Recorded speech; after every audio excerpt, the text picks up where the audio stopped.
Syirorun nas itu dari kata syarun, buruk, jelek. Anas itu manusia, maksudnya sejelek-jeleknya manusia.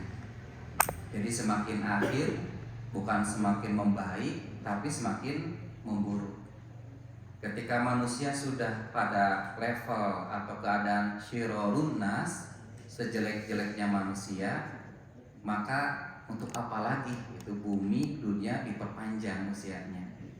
Oleh karena itu orang-orang yang soleh, orang-orang yang beriman akan diwafatkan dulu sebelum terjadi kiamat kubro. Oleh karena itu kiamat kubro akan terjadi atau tidak akan terjadi sebelum muncul dulu tanda-tandanya, ciri-cirinya dulu. Tidak langsung jadi, tapi ada ciri-cirinya kata Nabi. Kenapa? Karena Nabi pun tidak tahu kapan terjadinya kiamat kubro itu. Tapi kata Rasul, saya hanya diberitahu tanda-tandanya. Dari mulai jumlah perempuan lebih banyak dari laki-laki. Ada yang mengatakan lahirnya banyaknya perempuan. Ada juga yang mengatakan karena peperangan. Itu karena laki-laki mengalami peperangan dan banyak yang gugur di medan perang, itu juga salah satunya penyebab kenapa perempuan semakin banyak. Matahari terbit dari sebelah barat, biasanya dari timur dan lain sebagainya, termasuk diangkatnya ilmu. Tapi ilmu diangkat itu bukan langsung si pemiliknya jadi pikun, tapi biqobdil ulama, dengan cara diangkat yang punyanya, maksudnya diwafatkan, sehingga orang-orang menjadi tidak ada tempat bertanya karena para ulama sudah meninggal. Maka memaksakan diri mereka untuk menjawab, tapi tanpa dengan hidayah dari Allah dan Nabi. Itu mungkin nanti di Syirorun Nas. Dan diantaranya juga Nabi mengatakan la taqumus saah, tidak akan terjadi as-sa'ah atau kiamat kubro, diantaranya hatta yataqarabaz zaman, sehingga zaman atau waktu yataqarab, terasa qarib itu dekat, tapi maksudnya di sini singkat, ringkas. Jadi waktu nanti akan ada manusia yang merasa waktu itu sangat ringkas. Padahal dari zaman Nabi Adam mungkin, bukan hanya di zaman Nabi Muhammad, Nabi Isa, Nabi Musa, tapi dari zaman Adam ketika matahari dan bumi ada, perputarannya satu hari mungkin akan sama 24 jam. Tidak, ini mah ada zaman Nabi Musa kayaknya 34 jam, atau zaman Nabi Isa jadi 44 jam. Kemungkinan besar itu sama karena melihat perputaran matahari. Oleh karena itu meskipun sama volume waktunya, tapi nanti akan ada manusia yang merasa waktu itu ringkas. Kalau misalkan dari awal siang subuh, atau dari duhur ke asar singkat, terasanya itu ringkas. Baru juga sholat duhur, kok udah tiba-tiba terdengar adzan asar. Pas adzan asar mungkin kita sholat, kalau lagi bulan Ramadan mah tiba-tiba cari tajil gitu dan lain sebagainya, ternyata udah mau maghrib lagi, ngabuburit ya kalau barudak sekarang mah gitu. Makanya udah maghrib lagi, maghrib ke isya ringkas juga. Baru juga minum air, tambah kolak, tambah gorengan dan lain sebagainya. Baru ambil nasi, melihat jam 15 menit lagi mau isya gitu. Sholat maghribnya belum, makanya buru-buru langsung sholat, pergi ke masjid. Sebentar lagi isya, ringkas. Dari isya sudah isya, kemudian tadarus, kemudian sholat tarawih. Tidak sedikit udah mulai capek, tidur. Tapi seorang ibu ternyata harus bangun lagi jam 3, misalkan setengah 3, nyiapin yang namanya untuk sahur. Setelah itu tiba-tiba sebentar lagi ini sudah mau subuh, selesai beberes gitu. Nyiapin anak sekolah, nyiapin suami untuk pergi kerja, nerusin nyetrika misalkan gitu setelah subuh itu dan lain sebagainya. Tiba-tiba udah pada pulang lagi gitu. Jadi dari subuh ke duhur ringkas, dari duhur ke asar sama, asar ke maghrib, apalagi maghrib ke isya, isya ke subuh pun terasa ringkas. Akan ada manusia yang mengalami itu. Kemudian satu pekan dari dulu mungkin kemungkinan besar 7 hari. Meskipun tidak ada misalkan kata nabinya dulu 7 hari 1 pekan, meskipun tidak ada, disebutnya itu kan usbu' dari kata sab'atun gitu. Jadi nanti Jumat itu disebut Idul Usbu', Id 7 harian. Oleh karena itu 7 hari sekarang Jumat beres-beres masjid, tapi nanti tiba-tiba terasa asal kemarin Jumat nanti udah Jumatan lagi dan seterusnya. Bulan ke bulan tidak mustahil sama. Padahal 12 bulan 12 kali 30 hari mungkin. Tapi ternyata rasanya asa kamari Idul Fitri teh sudah Idul Fitri lagi, sudah Idul Adha lagi. Oleh karena itu akan terasa ringkas. Itu kata Nabi salah satu ciri akhir zaman, di mana hatta yataqarrabaz zaman. Tapi tadi meskipun yang namanya kiamat itu pasti akan terjadi dan yang tadi itu waktu akan terasa singkat, mudah-mudahan amal juga meningkat. Kenapa? Karena hanya dengan amal yang meningkat itu mudah-mudahan bisa tadi kita tidak mempercepat akhir zaman, tidak menjadi bagian dalam mempercepat syirorun nas itu. Oleh karena itu mudah-mudahan di bulan Ramadan ini pun tidak terasa sudah di 10 pertengahan, itu bahkan sudah ke-16 ya, berarti lebih dari setengah. Padahal asa kamari iklan itu kan menyambut gitu. Sekarang sudah ada di dalamnya. Dan mungkin tidak mustahil 15 hari atau 12 hari atau 13 hari ke depan tidak terasa. Tiba-tiba beres saja.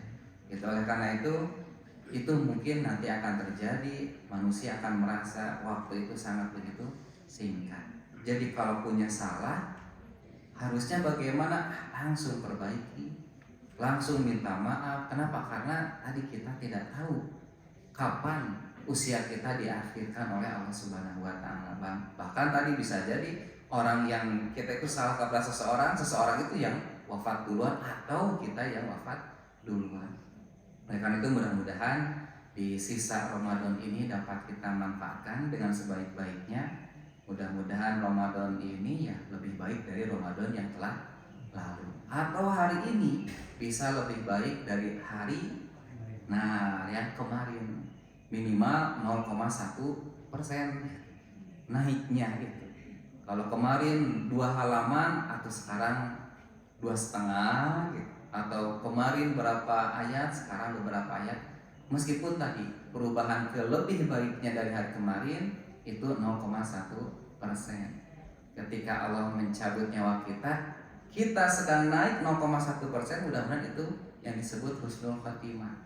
Tapi jangan sampai pas sekarang itu kalah oleh kita yang kemarin terjun payung misalkan, bukan hanya sekedar kurang tapi langsung hilang misalkan imannya. Karena inti dari Ramadan itu atau siam itu seperti dalam ayatnya, ya ayyuhalladzina amanu kutiba alaikumusiyam kama kutiba alal ladzina min qablikum la'allakum tattaqun. Itu dalil kita harus lebih baik dari hari kemarin. Kenapa? Karena yang diseru itu kan orang yang beriman. Supaya apa? Supaya takwa.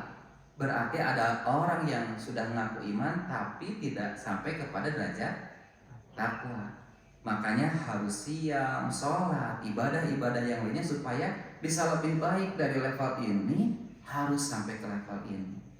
Hari-hari kesempatan yang diberikan oleh Allah, mudah-mudahan tadi senantiasa menambah amal kebaikan kita di sisa waktu kita yang tidak tahu karena kita tiap-tiapnya beda-beda gitu, tidak melihat mana yang sehat, mana yang sakit, mana yang tua, mana yang muda. Bahkan kalau Allah sudah menetapkan perintah kepada Israel, ya akan terjadi. Oleh karena itu di kesempatan ini sedikit mengkaji atau kita sharing dari yang mungkin sudah pernah dibaca, sudah pernah dipelajari, yang terdapat atau mungkin sekarang pun di daerah sana sedang banyak kedoliman yang dirasakan gitu oleh saudara-saudara kita di sana. Ada sabungan, judulnya ini dibuat oleh Imam As-Sabuni, Al-Ma'rakatul Fasilatu. Ini judulnya, Al-Ma'rakah Al-Fasilah. Apa itu Al-Ma'rakah? Al-Ma'rakah itu sering diterjemahkan peperangan, pertempuran, peperangan, Al-Ma'rakah. Al-Fasilah, adapun Al-Fasilah itu dari kata faslun. Faslun itu kelas, bisa diungkapkan dengan faslun. Faslul awal, faslul tsani, faslul tsalis, kelas 1, kelas kedua, kelas ketiga. Nah itu sering diungkapkan dengan faslun. Jadi dibedakan mana kelas 1, mana kelas 2, mana yang kemampuannya di kelas 3, kelas 4, kelas 5, kelas 6. Tidak akan digabung kalau yang ini kelas 6 tiba-tiba disatuin dengan kelas 1, atau kelas 1 usianya disatukan dengan kelas 6, atau dicampur. Makanya ada pemisah. Itu dibedakan mana kelas 1, 2 dan seterusnya. Itu sering diungkapkan dengan faslun. Nah, di sini al-fasilah maknanya apa? Berarti kalau misalkan faslun dibedakan, kalau yang ini al-fasilah pakai pola isim fa'il. Fa'il itu sering diartikan pelaku atau subjek. Maka bisa diterjemahkan al-ma'rakah, pertempuran, al-fasilah yang membedakan. Yang membedakan apa? Nah, nanti beliau Imam Ali Muhammad Ali As-Sabuni mencantumkan salah satu hadis yang diriwayatkan oleh Imam Muslim. Nanti akan ada pertempuran itu yang menjadi pembeda. Itu pembeda itu bukan ini orang Sunda, ini orang Jawa, ini orang Arab, ini orang mana, bukan. Tapi memang pembeda itu hanya akan ada dua, mana orang yang beriman, mana yang tidak beriman. Dan nanti pertempuran atau peperangan itu biasanya ada, tidak semua harus berperang. Disebutnya itu kalau dalam ilmu hukum itu wajibnya kifayah. Jadi bukan fardu ain itu kepada fardu kifayah. Untuk yang mana yang fardu kifayah itu yang ada di ring 1. Jadi tidak perlu semua desa, warga, penduduk datang ke medan perang, tapi orang-orang yang ahli di bidangnya. Bahkan Nabi itu sering melaksanakan yang disebut musabakoh. Musabakoh itu dari kata sabakoh atau akar katanya sama dengan fastabiqul khairat, berlomba-lomba.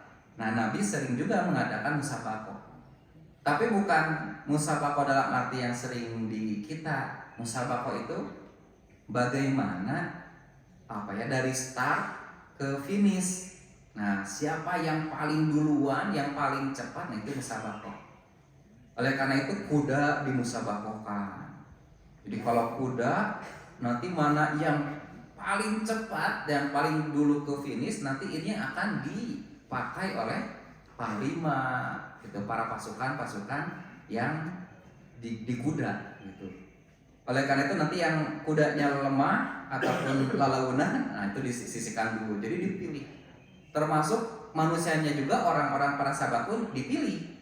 Itu dipilih. Ada yang saya mau ikut berjihad dengan Anda A, B, C dan sebagainya. Tapi dia mengakui, tapi saya terkendala apa? Ibu bapak saya menangis ketika saya tahu saya mau ikut. Kata Nabi, pulang. Gitu. Pulang, kenapa? Bahagiakan orang tuamu sebagaimana sekarang mereka menangis. Oleh karena itu ada yang masih tua disuruh pulang dulu. urus, itu jihad bagimu. Jadi diseleksi oleh Nabi. Bahkan ada bapak yang ngajak anaknya, kemudian meyakinkan Nabi, ini anak saya bisa ABC dan sebagainya, tapi Nabi memisahkan, tidak, anakmu di rumah, kamu yang ikut. Jadi ada seleksi. Termasuk mata pun sama. Jadi burung dilepaskan, kemudian para orang-orang atau sahabat berjejer, sampai nanti si burung itu sampai ujung mana masih terlihat atau tidak terlihat. Kalau yang sudah burung misalkan eliminasi itu ke belakang, sampai ke depan lagi masih lihat, masih. Jadi sampai sejauh mana sahabat ini bisa melihat, karena nanti diperlukan juga posisi itu. Jadi ada musabaqah. Nah, oleh karena itu nanti ada ring 1, ada ring 2, ada ring 3, mungkin ada ring 4. Itu makanya nanti apakah perempuan boleh berperang? Karena ada perempuan yang memang ikut berperang.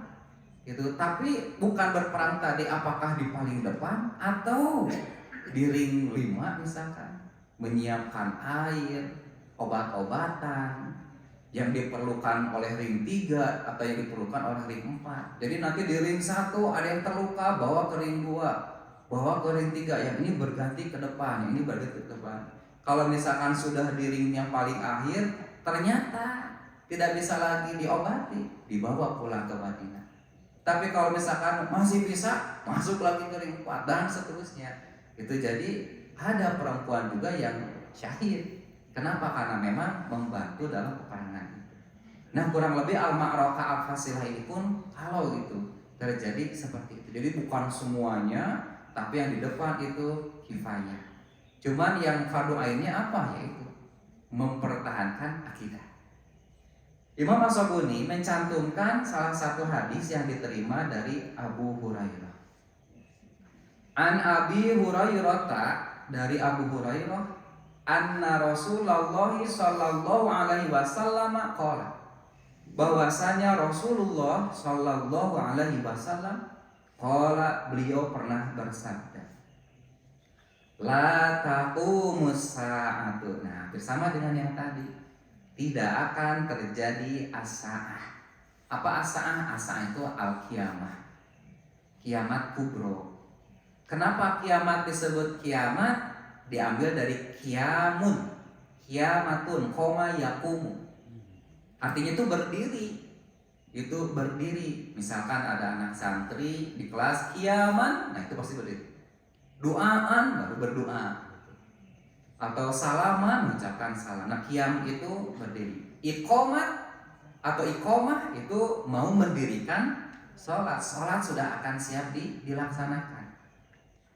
Oleh karena itulah taqumu arti asal tidak akan berdiri, tapi maksudnya tidak akan terjadi.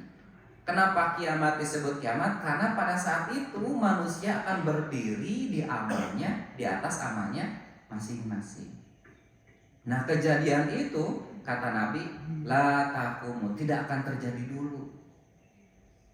Hatta apa? Hatta yuqatilal muslimunal yahuda. Nabi secara dohir mengungkapkan demikian, hatta sehingga yuqatilal muslimuna, orang-orang muslim, yuqatila memerangi al yahuda, orang Yahudi.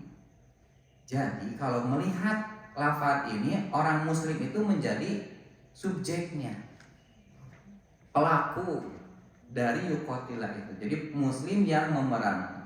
Maf'ul bihnya, objeknya Yahudi.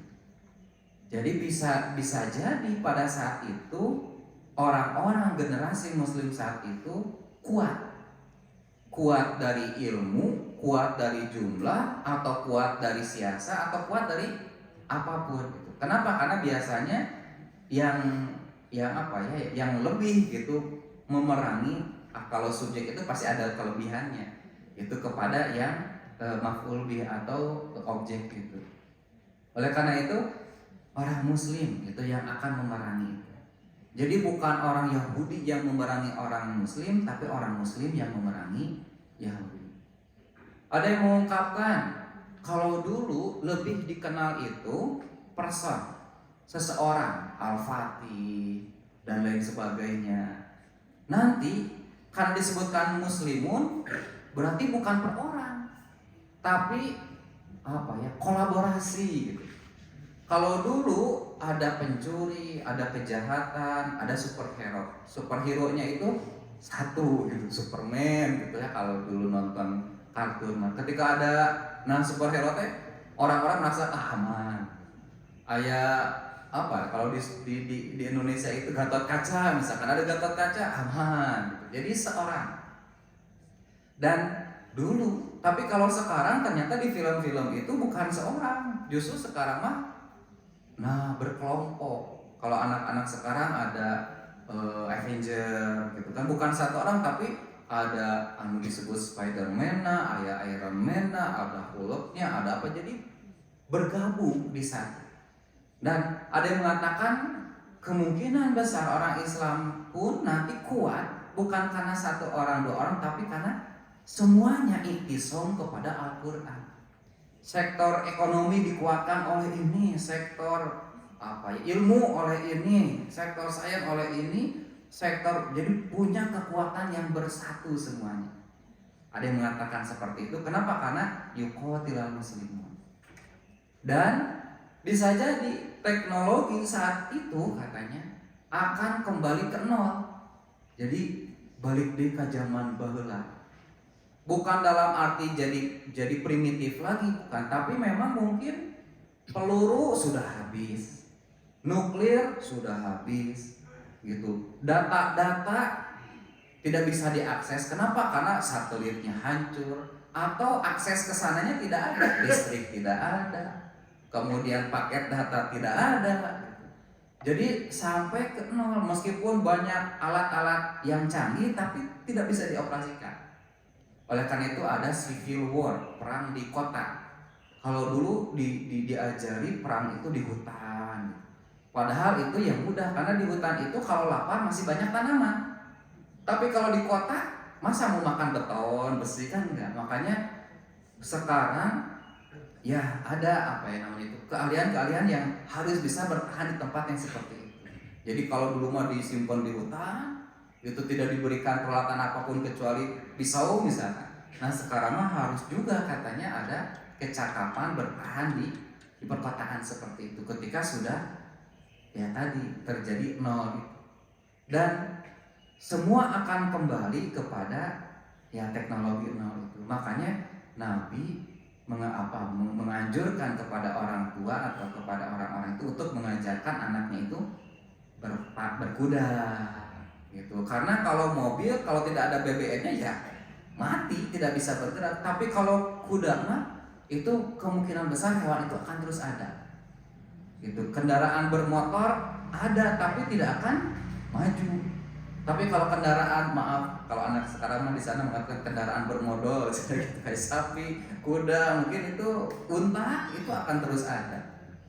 Jadi panah gitu. Kenapa? Karena mungkin tadi peluru, nuklir dan sebagainya sudah habis. Tapi kalau panah kan bisa digunakan dengan alat apapun, dengan baju, dengan tali, dengan kayu yang ada di sekeliling. Makanya panah termasuk berenang. Itu termasuk berenang. Jadi ketika teknologi sudah nol, generasi Islam sudah disiapkan, sudah siap dengan kondisi apapun karena mengamalkan hadis Nabi. Oleh karena itu pada saat itu orang-orang Islam lah yang memiliki power. Kata Imam As-Sabuni, ailatan tahid dunya wala ta'umul qiyamah. Barisan kedua, maksudnya adalah dunia tidak akan berakhir. Jadi mau bagaimanapun gitu, membasmi, mendolimi orang-orang Islam, tetap dunia tidak akan berakhir. Kalau tadi ciri-cirinya belum ada. Oleh karena itu orang Islam ketika Nabi mengungkapkan ini pasti akan ada bermunculan. Bahkan setiap 100 tahun itu kata Nabi akan ada pembaharu-pembaharu. Oleh karena itu kata Imam As-Sabuni tidak akan terjadi dunia berakhir, wala taqumul qiyamah, dan hari kiamat tidak akan terjadi hatta taqa'al harbul azimah, sehingga terjadi perang besar bainal muslimina wal yahud, di antara satu orang yang Islam yang beriman kepada Allah dan orang yang tidak beriman nanti akan gabung di sini. Orang-orang munafik nanti akan gabung di sini. Jadi orang-orang yang membenci kepada Islam akan gabung di sini. Jadi akan ada dua kelompok. Nah ini disebutnya harbul azimah, perang besar. Wahaza min umuril ghaibi. Dan ini disebutnya oleh Imam As-Sabuni perkara-perkara yang gaib. Kenapa disebut perkara yang gaib? Karena perkara yang belum terjadi. Gitu. Berarti yang harus diimani. Karena perkara mengenai hari akhir termasuk rukun iman. Iman kepada Allah, kepada malaikat, kitab, rasul, hari akhir, qada dan qadar. Nah, yang berkaitan dengan hari akhir ini termasuk hadis ini itu min umuril ghaib, perkara gaib. Dan untuk menghadapi perkara gaib harus dihadapi dengan yang gaib juga. Kalau perkara yang dohir harus dihadapi dengan yang dohir, dengan tangan, dengan mata, telinga yang dohir. Tapi kalau perkara yang gaib harus dihadapi dengan yang gaib. Apa? Iman. Dengan iman, dengan akidah itu diterimanya. Allati akhbaro anha shadiqul masduq, yang telah disampaikan atau diceritakan oleh as-shadiqul masduq, yang jujur dan yang dibenarkan. Siapa maksudnya? Rasulullah Shallallahu Alaihi Wasallam. Kemudian balik lagi ke atas, kata Nabi, orang-orang Islam akan memerangi Yahudi, fayaqtuluhumul muslimuna, maka orang-orang Muslim akan memerangi. Itu siapa? Tadi orang-orang Yahudi. Jadi menjadi yaitu dulu misalkan Islam yang dikejar-kejar, yang diintimidasi seperti di Mekah zaman Nabi periode Mekah, kemudian dan seterusnya. Nah nanti akan terbalik. Orang yang dulunya memerangi Islam, nah itu yang akan diserang oleh orang-orang Muslim. Kata Imam As-Sabuni di baris yang ketiga, fihi isyaratun. Dalam ungkapan hadis di atas terdapat petunjuk, isyarat yang menunjukkan ila annal harba, bahwasanya peperangan itu yang menjadi ciri akhir zaman atau kiamat itu satakunu harban diniyatan muqaddasiyatan, merupakan perang agama. Dini itu agama, din, muqaddasiyatan yang suci. La harban qaumiyatan aw watoniyatan, bukan perang kaum atau watoniyah negara. Jadi bukan perang antar kampung, bukan perang antar negara, tapi perang antar agama. Dan yang ada itu yang iman dan yang tidak beriman. Karena dari zaman Nabi bibit-bibitnya itu sudah muncul.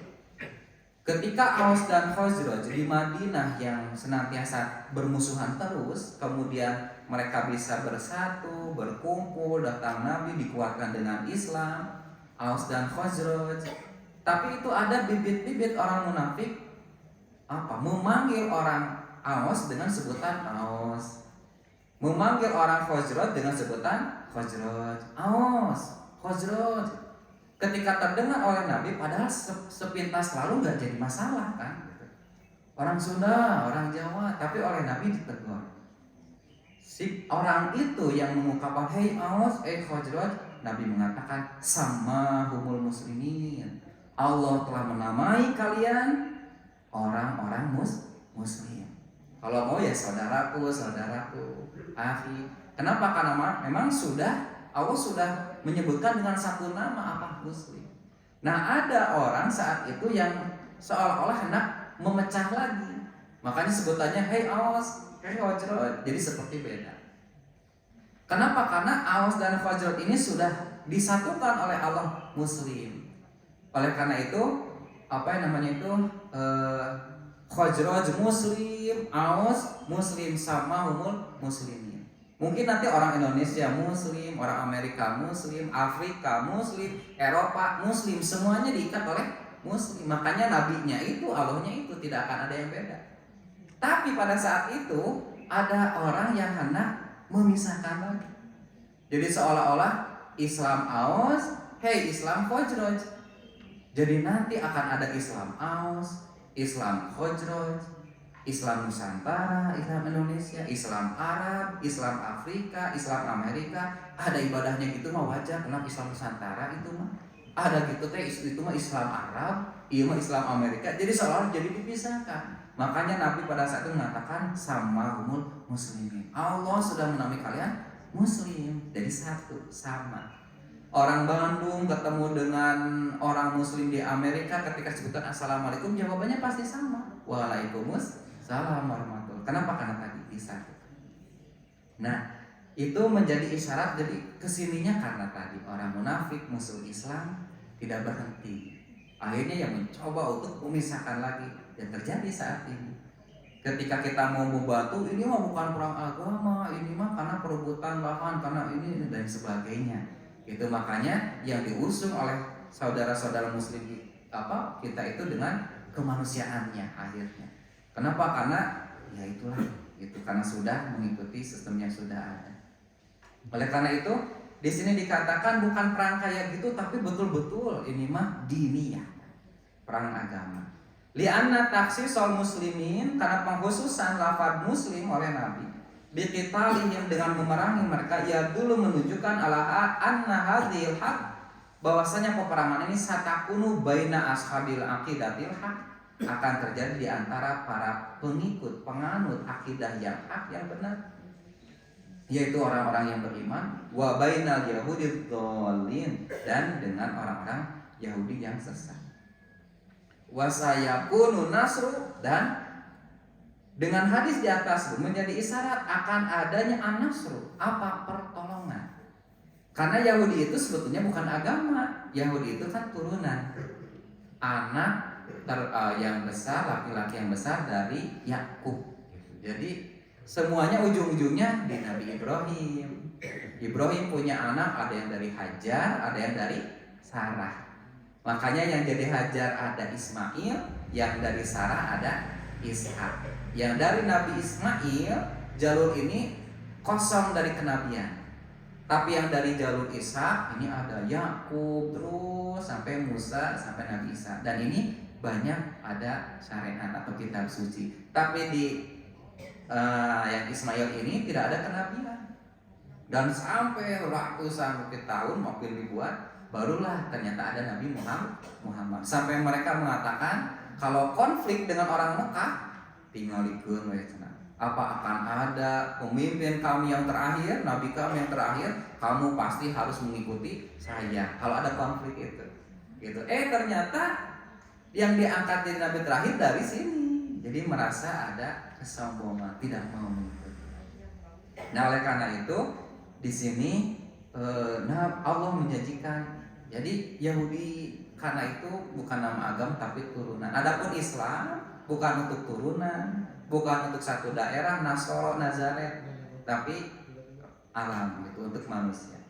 Oleh karena itu, inna dina indallahil Islam, semua yang dibawa oleh para nabi yang Islam, tauhid, termasuk nabi yang terakhir ini. Makanya Allah mengungkapkan akan terjadi an-nasr, pertolongan, kemenangan untuk orang-orang yang beriman. Kenapa? Farasul, karena Nabi lam yakul, tidak mengatakan hatta yuqatilal Arab al Yahuda, sehingga nanti terjadi dulu peperangan antara orang Arab dan Yahudi. Tidak, tapi Muslim. Artinya tidak mustahil kalau siapapun yang cenderung mendukung ke sana ya jadi bagian sana.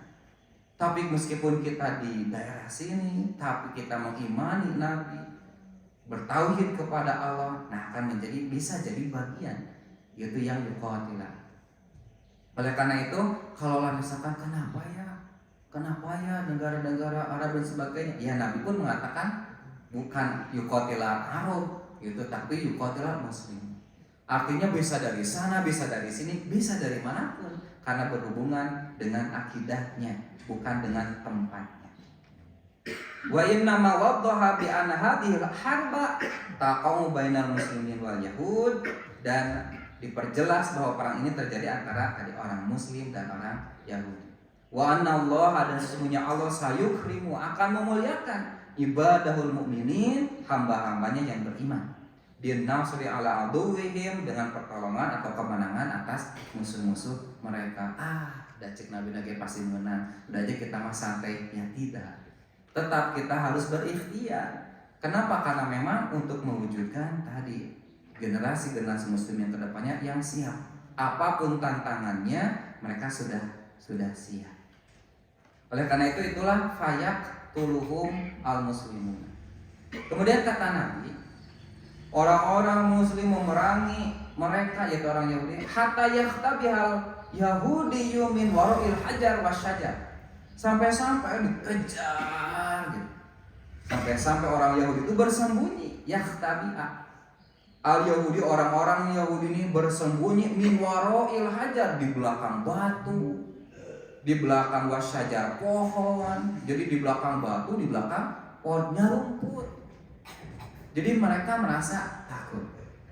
Memang ketika zaman Nabi pun musuh-musuh Islam itu ya sebetulnya ada rasa takut. Tapi karena diiming-imingi keduniaan mereka berani. Tapi tetap dengan pasukan Islam itu mereka takut, ada rasa takut. Kenapa ada rasa takut? Karena orang-orang Islam itu tidak mengharapkan apapun gitu. Jadi kalau misalkan mereka mungkin bayaran, nah hari ini mah orang Islam tidak. Oleh karena itu kata Nabi, orang-orang Yahudi dan yang pro kepada mereka akan bersembunyi di belakang batu atau belakang pohon. Kalau sekarang mah bunker gitu. Jadi membuat bunker dan lain sebagainya itu bersembunyi. Kemudian kata Nabi, ini karena perkara yang gaib kata Imam As-Sabuni, fayaqulul hajar, sampai batu itu awi syajaru atau pohon itu yaqul berkata. Apa yang dikatakan pohon, apa yang dikatakan batu? Ternyata pohon dan batu itu mengatakan, ya muslimu, hai orang-orang muslim. Entah bagaimana pohon dan batu itu jadi tahu ini muslim, ini bukan muslim. Oleh karena itu ucapannya ya muslimu di sini disampaikan biar dipahami oleh orang Arab, jangan pakai bahasa Arab. Tapi kita pakai bahasa Arab atau bahasa naon? Yang jelas ya muslimu, kata Nabi menjelaskan pohon batu itu mengatakan, hei orang muslim, ya abdallah, wahai hamba-hamba Allah yang beriman kepada Allah, haza yahudiyun, kadia gitu. Ini ada orang Yahudi, kata batu atau pohon itu, kholfi di belakang saya. Fata'al, kemarilah kalian. Faktulhu, bunuhlah dia. Sampai sebutannya bunuhlah. Bunuhlah orang-orang yang dulu membunuh para nabi. Siapa? Ya Yahudi.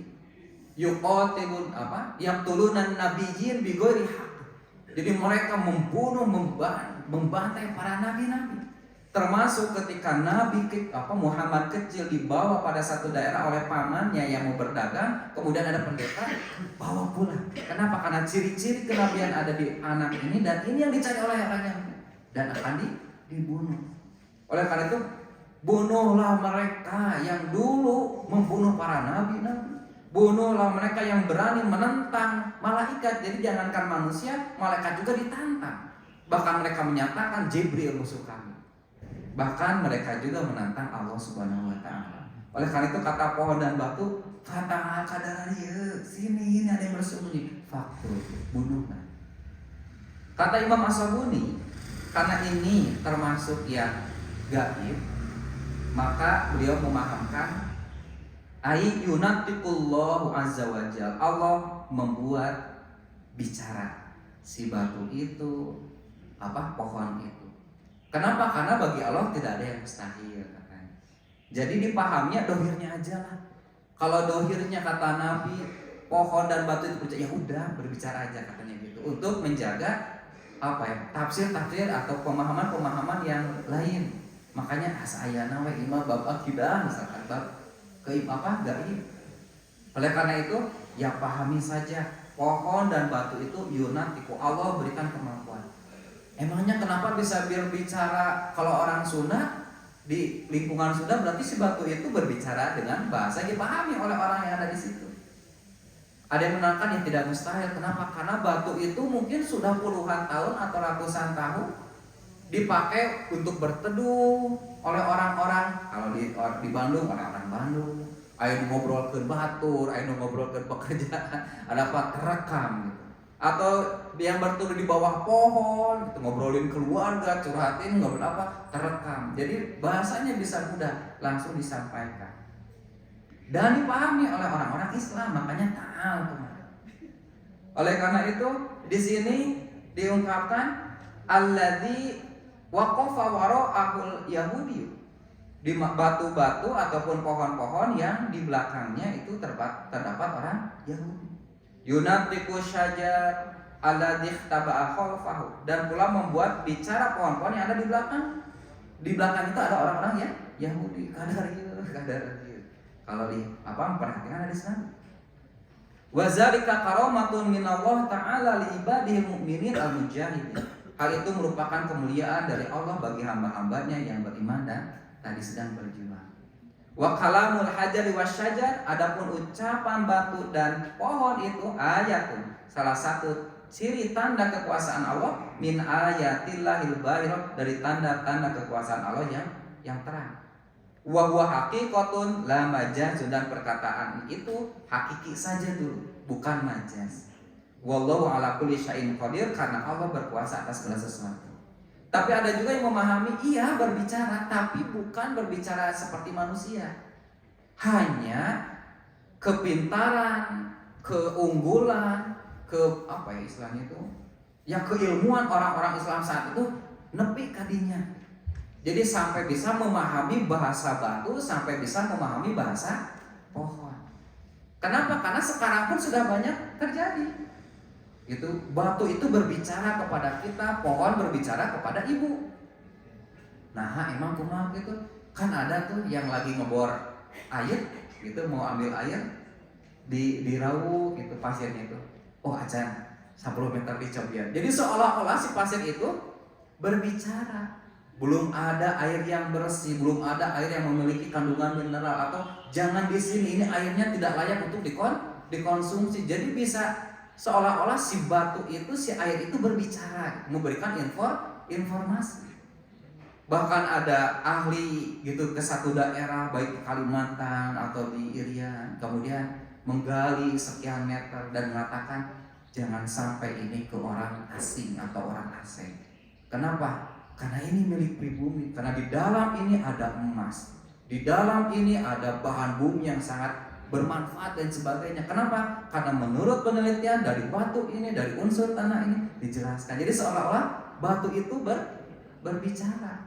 Kamu ngeresep batu alimah gitu kan. Wah, ini nih kedalamannya sekian diambil. Jadi berbicara si batu itu. Kenapa? Karena tadi orang Islam pintar. Saat itu generasi Islam.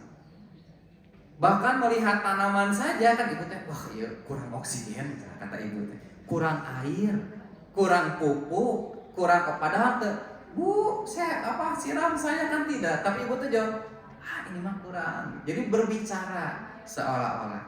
Makanya ada ulama yang seperti itu. Jadi berbicara tapi dengan bahasanya, batu dengan batunya, jadi tahu ciri-cirinya, dan pohon pun sama.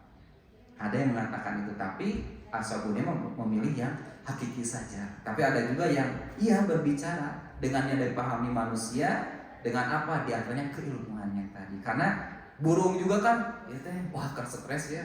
Atau ikan, oh ini apa? Gitu, seolah berbicara. Kemudian kata Nabi, ilal ghurqad fa innahu min syajaril yahud. Kecuali kata Nabi ada satu pohon yang tidak memberitahu. Namanya apa? Ghurqad. Karena sesungguhnya ghurqad itu min syajaril yahud, termasuk atau pohon Yahudi. Karena nanti ada analogi orang Islam itu ketika Nabi dalam satu majlis, pohon apa kira-kira yang perumpamaan orang Muslim. Jadi ada yang menebak pohon ini, dan ternyata jawabannya adalah pohon kurma. Gitu. Pohon kurma yang seperti muslimah. Kenapa? Karena dari ujung atas sampai ujung bawah semua bermanfaat. Sampai bijinya, sampai daunnya, sampai akarnya, sampai buahnya, sampai yang keringnya, yang kecilnya, yang basahnya gitu. Semua bisa dimanfaatkan. Itu orang muslim. Tapi kalau kurma, kalau lihat di internet mah itu berduri gitu dan sulit mendapatkan manfaat dari sana. Dan itu sifat orang Yahudi. Yang paling terakhir katanya gorkot itu syajarun lahu syaukun, pohon yang memiliki duri syaukun adibun yang besar, yang banyak ditanam atau berlimpah di tanah Palestina. Katanya mereka ya banyak menanam pohon gorkot. Tidak mau masuk Islam, terpercayakan Nabi, tapi ada rasa takut itu.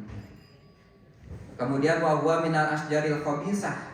Pohon ini adalah salah satu pohon yang buruk, menyerupai dari sifat orang Yahudi dalam keburukan dan kejelekan mereka. Itulah sebabnya Nabi bersabda, ini adalah pohon Yahudi. Oleh karena itu, pula yang dimuliakan Allah, maka bagaimana dengan kita? Ada ulama yang mengatakan, ya kita tidak tahu kapan itu terjadi.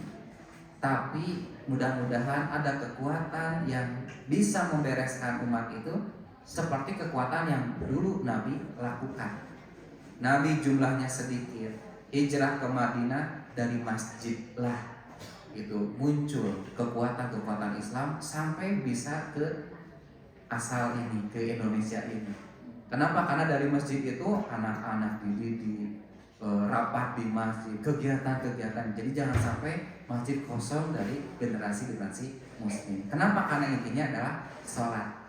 Kalau semua mempertahankan sholat, tapi kalau generasi sudah meninggalkan sholat, maka ya tidak akan ada harapan itu untuk sampai kepada hal ini. Mungkin langsung sirah lunas gitu, sejelek-jeleknya manusia. Jadi dari sholat dan masjid itulah katanya dijaga. Sholat ada perangnya di sana, kita harus bagaimana? Jaga sholat. Kenapa? Karena tidak perlu semua orang kering satu untuk berperang, tapi harus ada yang mempersiapkan generasi-generasi kedepannya untuk kuat secara akidah, sehingga apapun yang terjadi nanti generasi Islam ini akan siap menghadapinya. Mungkin itu sharing atau kajian pada kesempatan ini. Barangkali ada tambahan dari Ikhwan Fillah yang lebih itu mengetahui informasi, cuman kita atau saya mengutip dari tulisan yang dicantumkan oleh Imam As-Sabuni, dan beliau wafat Maret tahun 2021 kemarin. Barangkali ada tambahan atau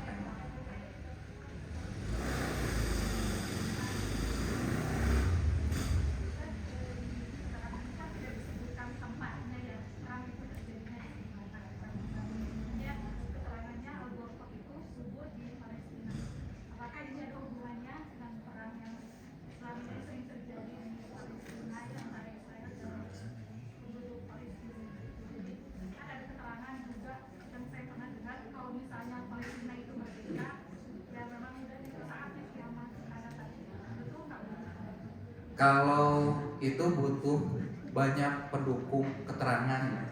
Dan sekali lagi Imam As-Sabuni mengungkapkan min umuril goib. Memang kita tidak bisa menebak-nebak, cuman cek Nabi gini gitu misalkan. Dan ternyata gorkot itu adanya di Palestina. Ini juga kan penafsiran dari Imam As-Sabuni juga, karena memang di sana. Jadi kemungkinan besar ring satunya di sana gitu.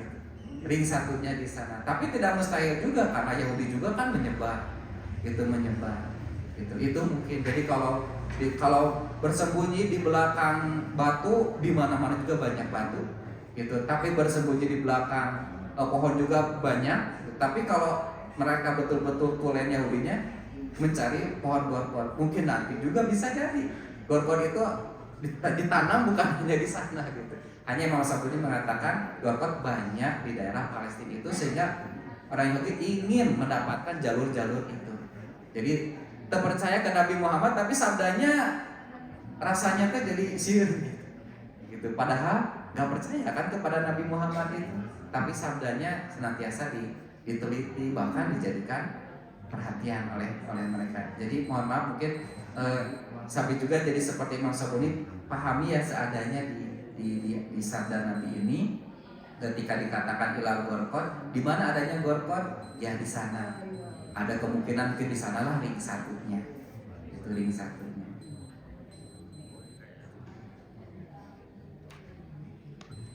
Bila tidak ada, kita cukupkan. Jazakumul khairan atas pertanyaannya. Mudah-mudahan ada guna dan manfaat. Mudah-mudahan apapun nanti satu saat menemukan, mendapatkan informasi ternyata yang lebih valid, yang lebih benar itu dari yang disampaikan, maka yang benar itu tentu dari Allah dan Rasulnya. Namun apabila ada yang saat ini saya sampaikan ternyata keliru, yaitu dari kekeliruan saya sebagai manusia. Itu saja, mudah-mudahan di bulan Ramadan ini doa kita bukan hanya untuk diri kita, bukan hanya untuk keluarga kita, tapi fil alamin, itu semua orang-orang yang di seluruh alam ini mudah-mudahan Allah berikan kemudahan, ketegaran, keistiqomahan. Wabil khusus kita istiqomah dalam menghadapi bukan musuh yang nyata, tapi diri kita gitu. Yang kemarin mudah-mudahan kita bisa lebih mengungguli versi atau level kita yang kemarin dalam hal kebaikan. Itu saja, mohon maaf apabila ada kekurangan. Aku qouli hadza wa astagfirullah li wa lakum. Wassalamualaikum warahmatullahi wabarakatuh.